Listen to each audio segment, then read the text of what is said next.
민주당은 지금까지 꼭 이겨야만 하는 중요한 선거에서는 늘 현란하고 요란했습니다. 그래서 민주당은 이번 보궐선거에 야심차게 야바이 종합 세트를 준비할 것 같습니다. 새해 또다시 발동을 건 남북의 위장평화와 묻지마식 전국민 재난지원금, 이미 접종할 수 있었음에도 보궐선거쯤에 돼서야 코로나 접종이 가능하다는 우연 같지 않은 상황, 동원할 수 있는 레퍼토리는 뭐든지 동원해서 보궐선거 치르겠다는 민주당의 꼼수, 이제 더 이상은 통하지 않습니다.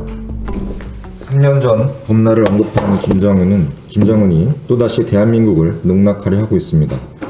누가 봐도 뻔히 보이는 수작인데 이 정권은 기다렸다는 듯이 북한의 제안에 이행 의지가 확고하다며 환영의 메시지를 전했습니다.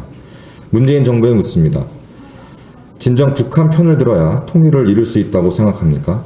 대한민국의 비이성적이고 비정상적인 만행을 저지른 북한에게 왜 자꾸 문재인 정부는 무슨 죄인처럼 항상 질질 끌려다니면서 북한의 편의를 봐주는 것인지 국민의 한 사람으로서 우라가 치밀어 오릅니다.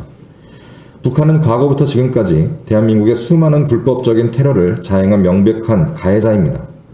우리 국민의 수백억 혈세를 들여 지어진 건물을 폭파시키고 아무 죄도 없는 우리 국민을 살해하고 불태운 북한의 만행은 절대로 잊을 수 없습니다.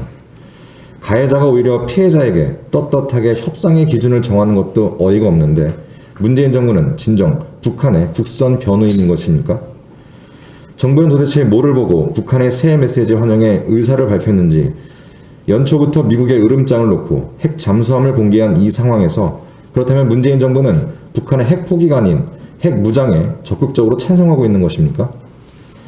앞으로 북한의 핵 포기 말고 도대체 무엇을 받아낼 생각입니까? 남북관계는 언제나 다람쥐 쳇바퀴 돌듯이 긴장과 화해의 반복이었습니다. 결과적으로 변한 것은 없는데 정치 권력은 이러한 상황에 늘 정치적으로 이득을 봐왔습니다. 이쯤 되면 한반도의 통일을 원하는 정치 권력이 있기는 한 것인지 의심스럽습니다. 이번에도 마찬가지일 것입니다. 민주당은 지금까지 꼭 이겨야만 하는 중요한 선거에서는 늘 현란하고 요란했습니다. 다가오는 보궐선거는 다음 정권의 주인이 누가 될지 미리 가늠할 수 있는 절체절명의 선거입니다. 그래서 민주당은 이번 보궐선거에 야심차게 야바이 종합 세트를 준비할 것 같습니다. 새해 또다시 발동을 건 남북의 위장평화와 그동안 뒷광고처럼 세금으로 표를 사왔던 묻지마식 전국민 재난지원금, 이미 접종할 수 있었음에도 무능과 더불어 국민을 속이면서 보궐선거쯤에 돼서야 코로나 접종이 가능하다는 우연 같지 않은 상황, 지금의 정부와 여당은 실력이 없으니 K방역의 약효가 떨어지고 있어 제2의 위장평화쇼를 기획하고 있는 것 같은데, 동원할 수 있는 레퍼토리는 뭐든지 동원해서 보궐선거 치르겠다는 민주당의 꼼수, 이제 더 이상은 통하지 않습니다.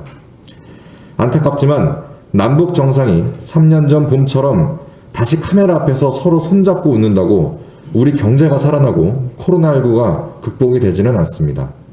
물론 한반도의 평화는 당연히 중요한 가치이지만 지금 정부가 노력하고 더 신경 써야 할 것은 무너진 부동산 시장과 장기화된 코로나19로 지쳐있는 국민을 살리는 것입니다.